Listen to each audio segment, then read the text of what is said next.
Bueno, muy bien, vamos a trabajar este tema y este autor, Robert Merton y la sociología del conocimiento. Los dos temas son sumamente interesantes. Tanto el autor por sí mismo, es interesante leerlo, y el tema sociología del conocimiento, ya sea un texto de Merton o de otro, de Scheler o de Mannheim, o incluso hasta uno de Feyerabend, es siempre interesante estudiarlo.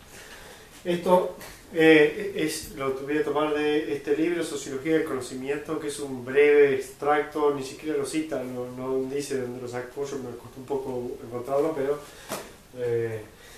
en realidad ese libro lo hicieron con un capítulo de este libro, que es Teoría y Estructuras Sociales, que es la obra más importante de Merton. Esta es de la parte 3, es el capítulo 1, este libro, es el capítulo 1. No tiene el capítulo 2, ni el capítulo 3, ni tiene la introducción.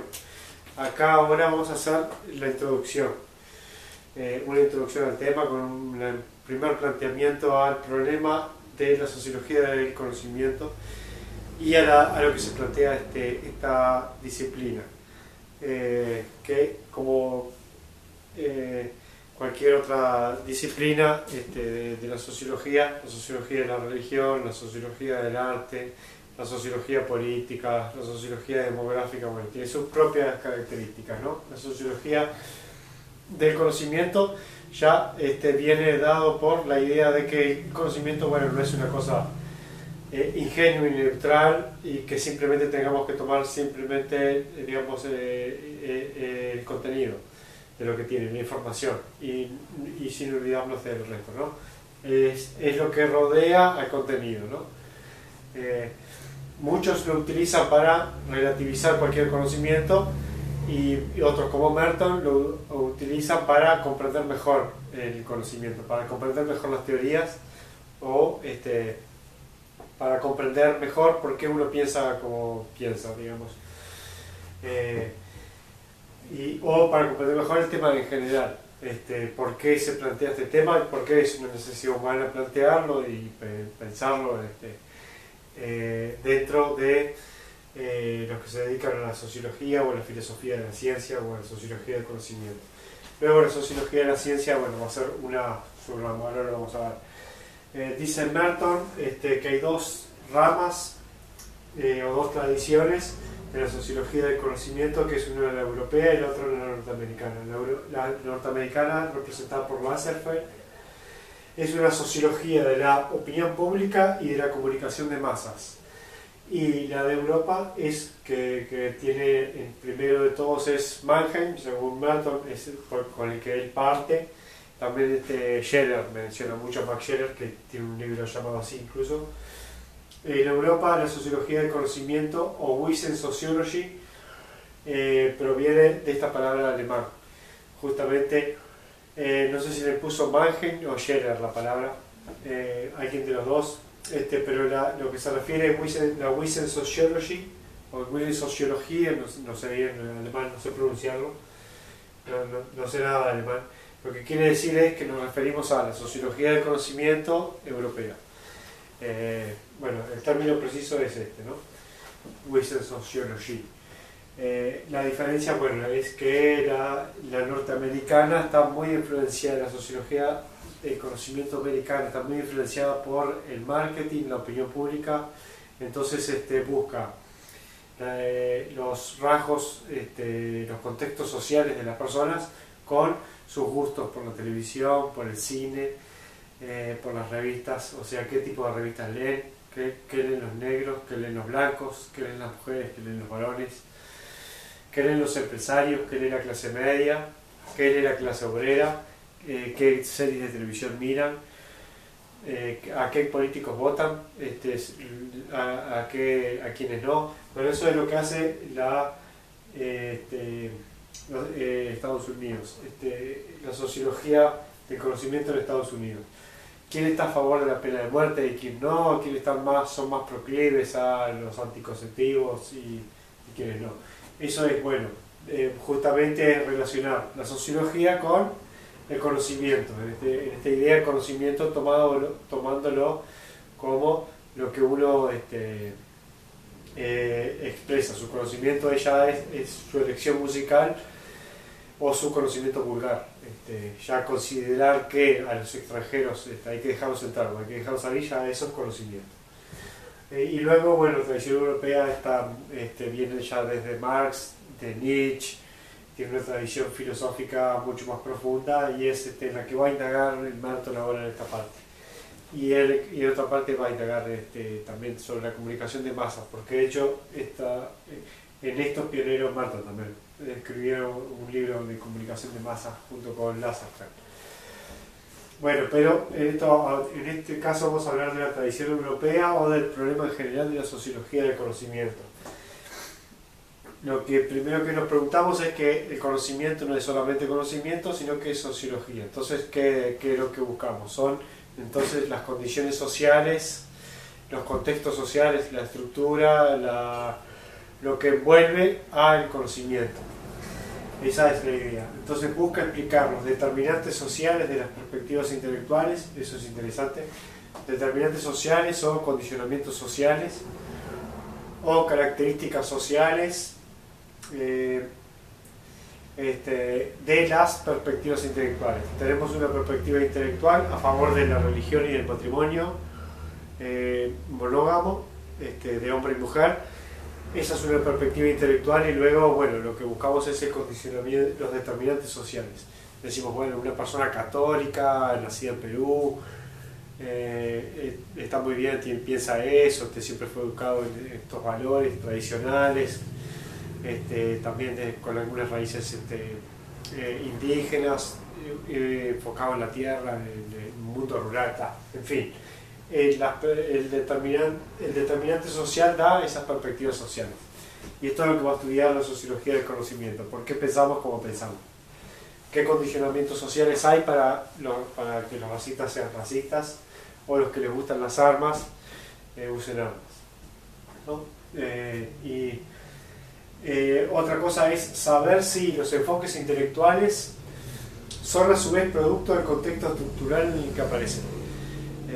Ahí podemos decir que sí o que no, o matizarlo, ¿no? Decir que realmente sí, los enfoques intelectuales surgieron con el contexto estructural de la época. Entonces Marx surge con la Revolución Industrial, Adam Smith surge porque hay un capitalismo desarrollado, y además Inglaterra es una potencia mundial.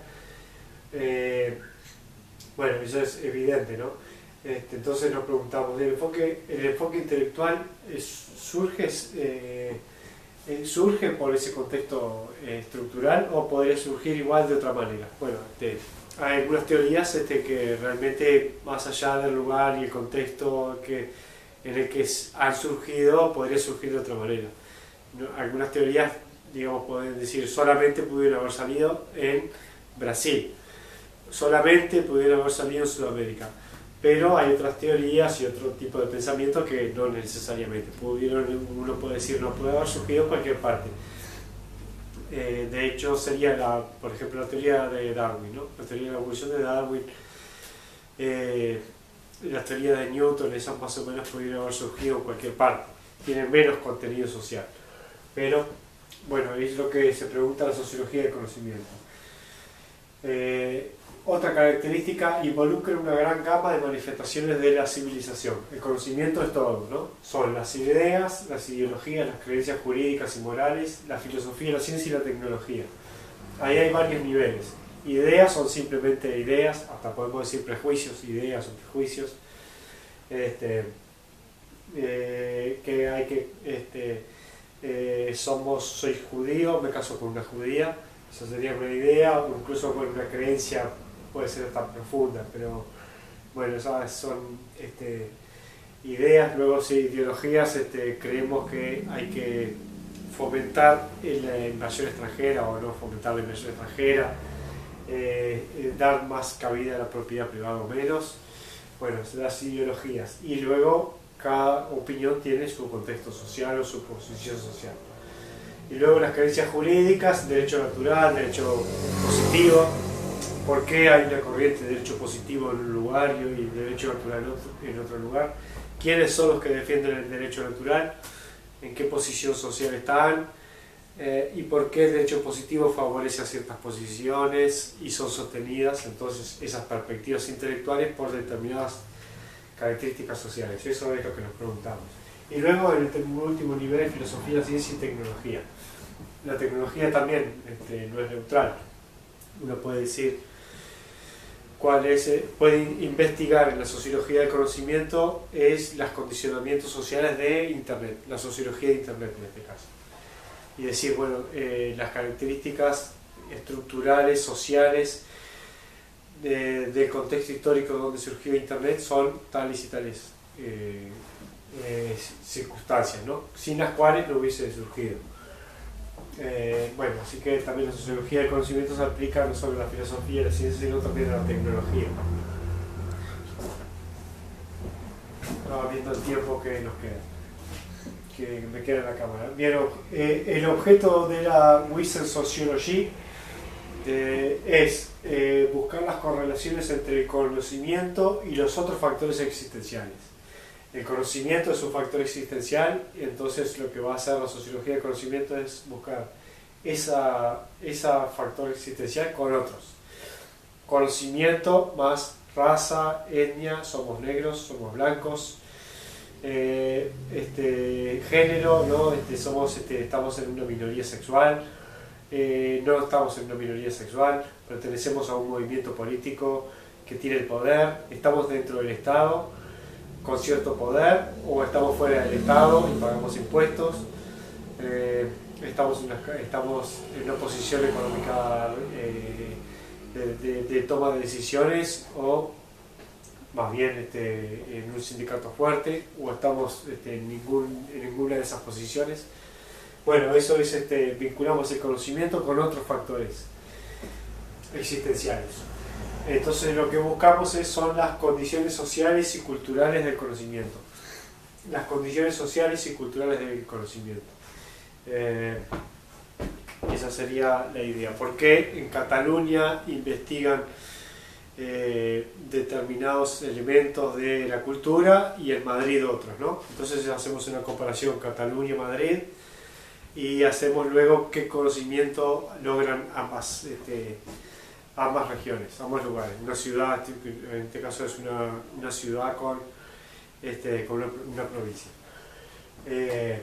Pongamos Barcelona y Madrid, si quieren, para que quede más equilibrado, la comparación quede más perfecta. Esa sería la idea.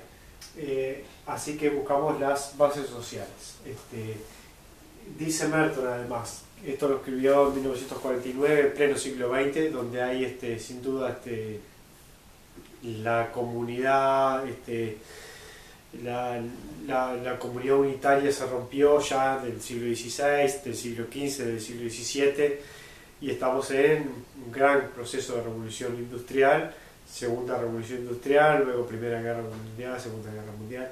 Los conflictos sociales estamos ya muy, muy avanzados. Se rompió esa comunidad y estamos en una sociedad fragmentada, muchas partes, muchas identidades, muchos grupos referenciales. Y esto hace que tengamos en la sociedad muchos conflictos sociales, ¿no? Conflictos no armados necesariamente, ni violentos, sino pueden ser simplemente intelectuales o culturales, ¿no? O de diferentes opiniones, de diferentes visiones históricas, de diferentes visiones sobre cómo tenemos que hacer la educación, qué tenemos que educar, si tenemos que ir a la iglesia o no, cómo vamos a educar a los hijos, cuáles son los valores que van a primar. Bueno, esto está en discusión. En el siglo XIX, muchísimo, sin duda. Por eso la sociología del conocimiento en el siglo XIX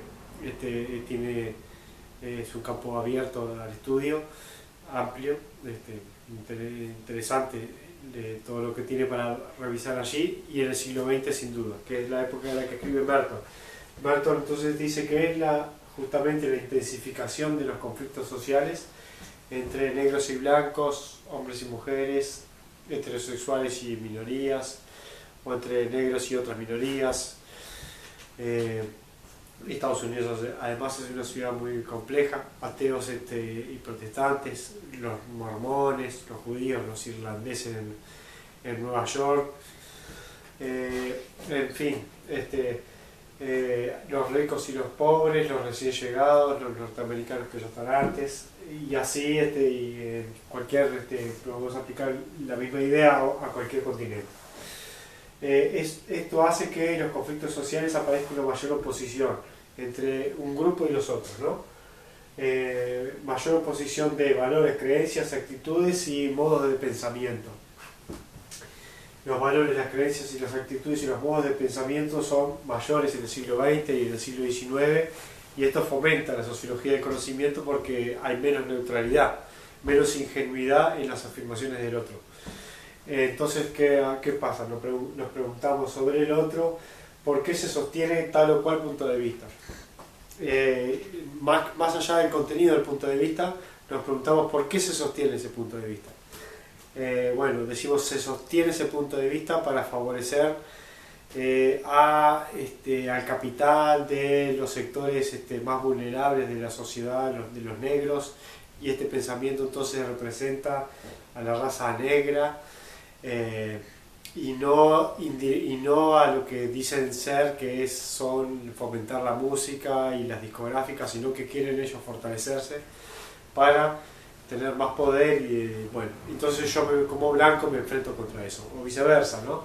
Uno dice estas propuestas son realmente se sostienen porque son parte de la raza blanca, o que quiere defender algún tipo de interés de la raza blanca.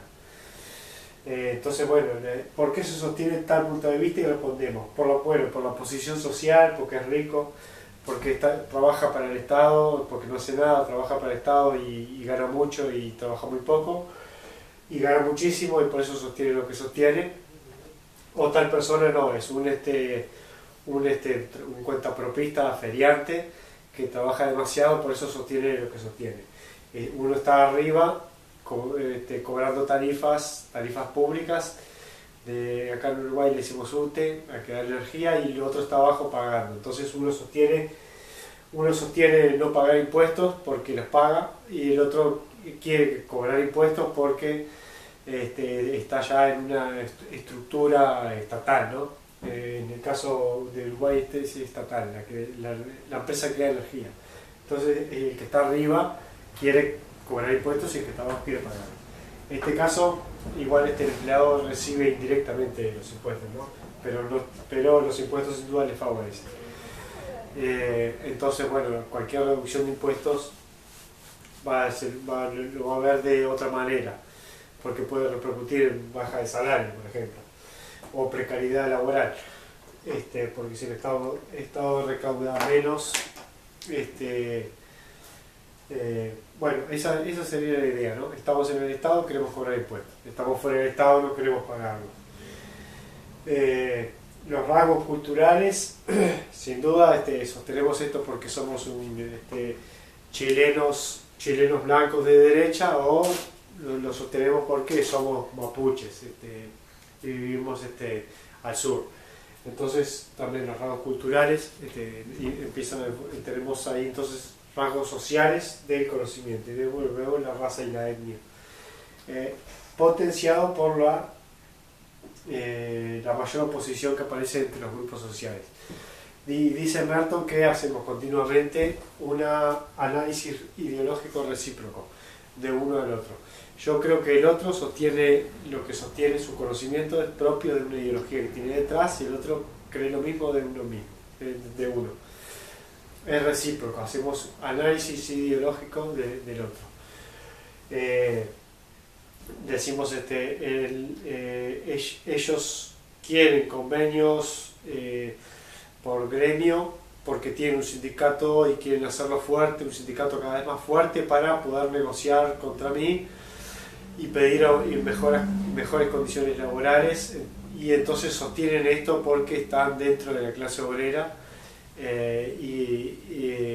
Y entonces lo que sostienen no es técnicamente neutral, sino que es porque son obreros. Y los obreros piensan lo mismo de un empresario. Dicen, bueno, quiere la libre contratación o que el Estado no se meta en este asunto para favorecer a los sindicatos, porque quiere negociar mano a mano con los obreros que no están organizados uno a uno para poder sacar mayor ventaja. Entonces lo que hay detrás es ideología. No es conocimiento, sino que es ideología. Entonces esto dice Merton, es un problema. Entonces nos preguntamos qué gana con decir eso. Esta es una frase del lenguaje vulgar que decimos a veces sobre el otro. Decimos, ¿qué gana con decir eso? Esta persona que afirma. Es como que no nos interesa el contenido de lo que está diciendo, sino que qué gana, qué obtiene. Esto también es otra de las naturalezas de los estudios de la sociología del conocimiento. Alguien siempre dice algo, siempre no, pero puede afirmar algo porque gana algo, ¿no? Incluso una investigación hasta seria. Uno puede decir, esta investigación, incluso en los diarios se usa, este diario sostiene esto porque está en el poder con el gobierno, ¿no? Entonces de eso se trata este diario. Entonces uno dice, ¿qué gana con decir eso? Bueno, gana que mayores auspiciantes, bueno, etc. Esa es la idea.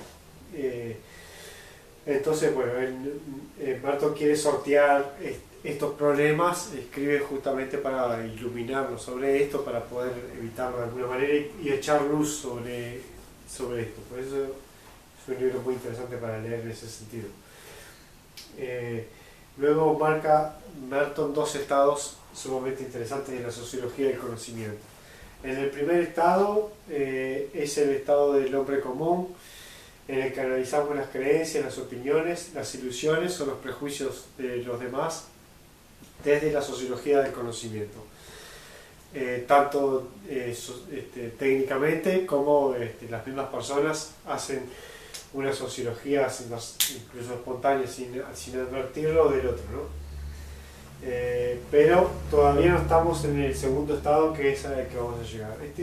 Este estado sería el que pertenece a las ideas, a las ideologías, a las creencias jurídicas y morales, no a Kelsen, que ya sería ciencia.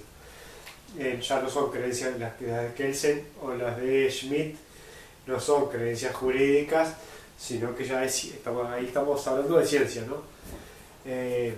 Bueno, en este nivel corresponde al primer estado. Es un estado un poco más inocente o natural. Es natural que uno crea que las personas en interacción diaria continuamente sostengan prejuicios o prenociones u opiniones según la posición que tienen, ¿no? Es evidente. Ahora, la revolución copernicana, dice Merton, se da cuando sostenemos que el descubrimiento de la verdad también tiene un contenido social o un condicionamiento social o un determinante social. Y ahí estamos ya hablando de otra cosa, ¿no? Porque ya suponíamos que la verdad era algo dado por la ciencia que incluso vendría incluso a unir nuestras condiciones sociales, no importa en qué lugar estemos del espacio social, arriba o abajo, seamos negros o blancos, la verdad nos uniría. O la verdad científica, el descubrimiento y la prueba empírica nos evacuaría las dudas e incluso le consultaríamos al conocimiento que dice la verdad, qué es la conclusión que tenemos que sacar, y nos volcaríamos a ella. Bueno, pero en el momento en el que también descubrimos que esto también tiene condicionamiento social, es que se produce la revolución copernicana, y de ahí surge ya la sociología de la ciencia propiamente, ¿no? De la que Merton escribió un libro también, escribió un libro que es Sociología de la Ciencia, que es dentro de la sociología del conocimiento, es una rama dentro de la disciplina, específicamente, pero la de la ciencia, que es la que busca la verdad. Y también puede ser la filosofía, que también busca la verdad, ¿no? La filosofía. Entonces, pero es interesante esto, porque ya hacemos sociología del descubrimiento de la verdad.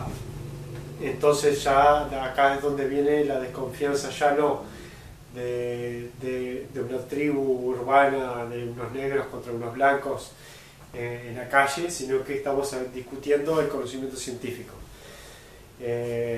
Y bueno, esto es lo más interesante. La sociología del conocimiento también estudia esto, el descubrimiento de la verdad, porque descubrimos, dice Merton, el descubrimiento de la verdad, descubrimos, o para no ser redundantes, el descubrimiento de la verdad, advertimos, está condicionado por la sociedad y por la historia, ¿no? La sociedad y la historia también condicionan el descubrimiento de la verdad.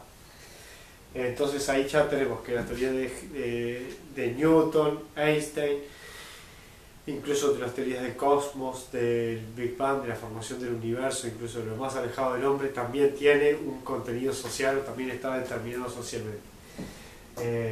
La ciencia, algo que Merton lo va a hacer, pero no para relativizarlo, para hacer un relativismo extremo, como para decir, como decía un grupo, un religioso, hace poco tenía un libro religioso sobre evolución, y lo leí porque pensé que hablaba de evolución, pero es un libro religioso.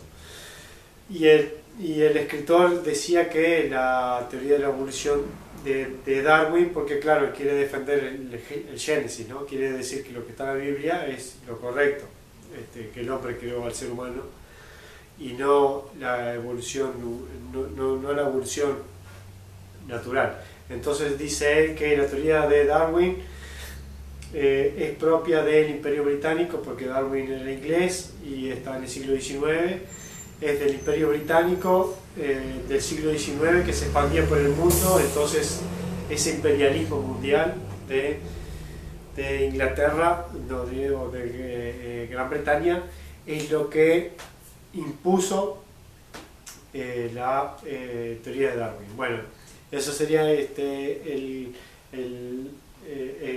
relativismo extremo, o el constructivismo extremo, o digamos el determinante social extremo. Incluso es religioso, aunque utiliza un argumento postmoderno. Pero eso sería la idea, ¿no? Un extremo sería considerar eso.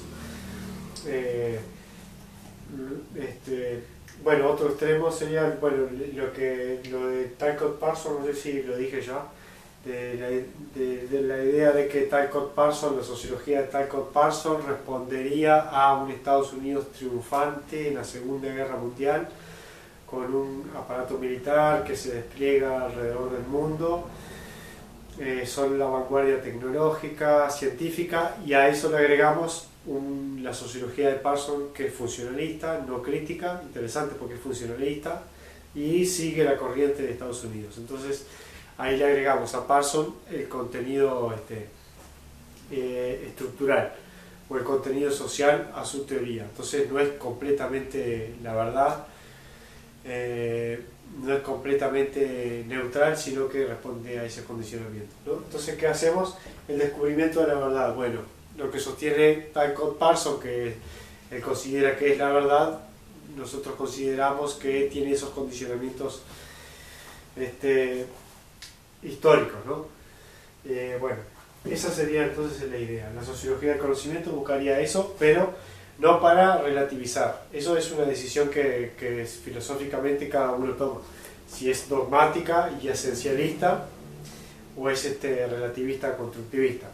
Cree que realmente el Imperio Británico creó la teoría de Darwin, sería relativismo constructivismo extremo, o creer lo contrario. El